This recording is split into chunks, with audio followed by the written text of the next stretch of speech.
আপনি কতটুকু আত্মবিশ্বাসী? আলহামদুলিল্লাহ, আজকে প্রায় দীর্ঘ 17 বছর পরে আজকে স্বাধীনভাবে সকলেই আমি দেখছি সকাল থেকে যে স্বতঃস্ফূর্তভাবে ভোট প্রদান করছে এবং ভোটারদেরও ব্যাপক উপস্থিতি আমি খেয়াল করলাম। এবং সকাল থেকে যখন 7:30 থেকে ভোট গ্রহণ শুরু হয়েছে, দু একটি কেন্দ্রে একটু দেরি হয়েছে, আধা ঘন্টা।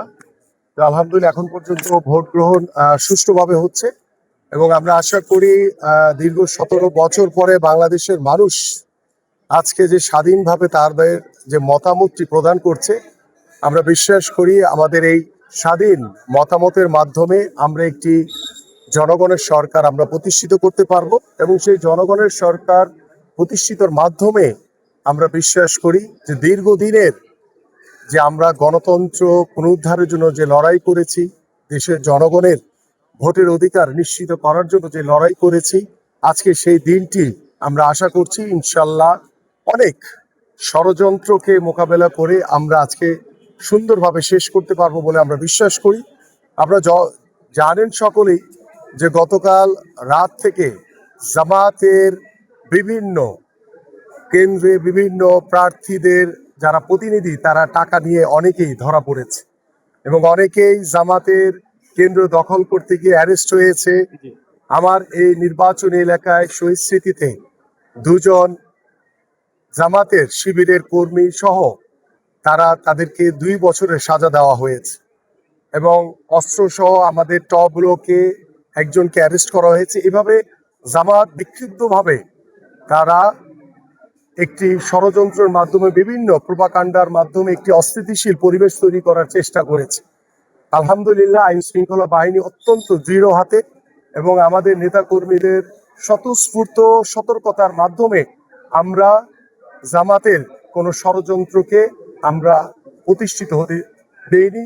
আলহামদুলিল্লাহ আমাদের এখন পর্যন্ত আমরা বিশ্বাস করি যে জামাতের জনসমর্থন নেই, তারা শুধু সামাজিক যোগাযোগ মাধ্যমে তাদের বট বাহিনী দ্বারা তারা জনসমর্থন অর্জন করার চেষ্টা করেছে, কিন্তু সাধারণ মানুষের কাছে তাদের কোনো অ্যাকসেপ্টেন্স নেই। এবং আমরা দৃঢ়ভাবে বিশ্বাস করি আজকের এই 12ই ফেব্রুয়ারি ভোট দানের মাধ্যমেই যারা দেশের বিরুদ্ধে কাজ করেছে, যারা বাংলাদেশের স্বাধীনতা চায়নি, যারা এই নির্বাচনকে বানচাল করার জন্য এখন পর্যন্ত বিভিন্ন দেশি বিদেশি ষড়যন্ত্রের মাধ্যমে তারা বানচাল করার চেষ্টা করেছে, আমরা দৃঢ়ভাবে বিশ্বাস করি যে জনগণের রায়ের মাধ্যমে ওই জামাতের রাজাকারদেরকে প্রত্যাখ্যান করবে এদেশের সাধারণ মানুষ।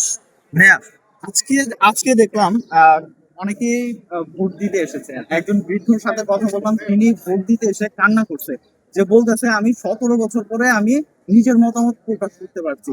তরুণ ভোটাররা অনেক উৎসাহ নিয়ে ভোট দিতে আসে। নারী যারা ভোটার আছে তারাও নিজের মানে স্বতঃস্ফূর্ত ছিল। ভাই, এই যে 17 বছর পরে তারা এই যে ভোটটা দিতে আসছে, মানে নিজের স্বাধীনতা কায়েম করছে, এটা কি মানে বাংলাদেশের নতুন স্বাধীনতা?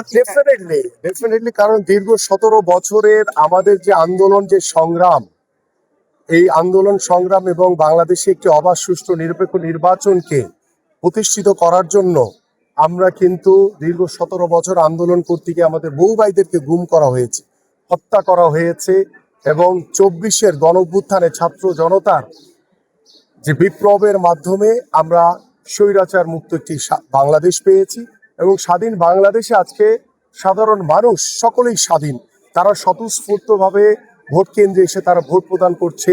আমাদের যারা তরুণ ভোটার রয়েছে তাদের কাছে আহ্বান করব যে আগামীর যে বাংলাদেশ, এই বাংলাদেশে তরুণদের ভূমিকা অনেক বেশি এবং আমরা তরুণদের সকল চিন্তা ভাবনাকে সর্বোচ্চ গুরুত্ব দিয়ে আমরা আগামীর বাংলাদেশ গড়তে চাই। এবং আমাদের যারা বয়োবৃদ্ধ যারা রয়েছেন, যারা দীর্ঘ 17 বছর অপেক্ষা করেছেন একটি তার স্বাধীন মতামতের জন্য, আমরা দৃঢ়ভাবে বিশ্বাস করি আমাদের সেই মুরব্বীদের আজকের যে দীর্ঘ 17 বছরের যে প্রতীক্ষা সেটা অবসান হয়েছে। এবং সর্বোপরি আমরা চাই যে আজকে গতকাল রাত থেকে জামাতের যে প্রোপাগান্ডা, জামাতের যে তাণ্ডব দেখেছি আমরা এবং সারা বাংলাদেশে জামাতের টাকা সহ যেভাবে সকলকে অ্যারেস্ট করা হয়েছে, আইন শৃঙ্খলা বাহিনীকে ধন্যবাদ জানাই যারা তারা অত্যন্ত সতর্ক ছিল। আমি মনে করি যে আমাদের আজকে ভোট গ্রহণ শেষ হওয়ার পরে আমাদের ভোট গণনা শেষ হবে এবং রেজাল্ট দেওয়ার আগ পর্যন্ত আমাদের সকল আইন শৃঙ্খলা বাহিনী এবং আমাদের সকল নেতাকর্মীদেরকে আমি সতর্ক থাকার আহ্বান করব, কারণ জামাতকে কখনো বিশ্বাস করা যায় না। যারা বাংলাদেশের স্বাধীনতা চায়নি, যারা দেশের বিরুদ্ধে ছিল, তাদের উপরে দেশের দায়িত্ব কখনো দেওয়া যেতে পারে না। এবং আমরা আশা করি যে যারা ওই সামাজিক যোগাযোগ মাধ্যমে যতই অ্যাক্টিভ হোক না কেন, মানুষ সরাসরি এসে সেই জামাতকে ভোটের মাধ্যমে প্রত্যাখ্যান করবে ইনশাআল্লাহ। আজকে যে 17 বছর সবাই সবার স্বাধীন মতামত প্রকাশ করতে পারবে এবং আমরা দল মত নির্বিশেষে এমন একটি সমাজ গঠন করতে চাই, সেখানে সহমত পোষণকারী, ভিন্ন মতাদর্শী, ভিন্ন মত পোষণকারী সকলেই তার বাক স্বাধীনতার মাধ্যমে তারা সত্য কথা বলতে পারবে এবং ভবিষ্যতে সত্য কথা বলতে গিয়ে বাক স্বাধীনতার জন্য কাউকে কোনো মামলা হামলা কখনোই আর কোনো নির্যাতনের শিকার হতে হবে না ইনশাআল্লাহ। ভাইয়া, কোন একটা দল পর্যন্ত যে পরিবেশ আছে নির্বাচনের, আপনি যেভাবে বললেন শেষ পর্যন্ত ফলাফল যাই হোক আপনি মেনে নেবেন কিনা এখন পর্যন্ত? ডেফিনেটলি আমরা তো শতভাগ আশাবাদী এবং আমরা সাধারণ ভোটাররা যেভাবে স্বতঃস্ফূর্তভাবে ভোট প্রদান করছে, আমরা জনগণের প্রতি আস্থাশীল।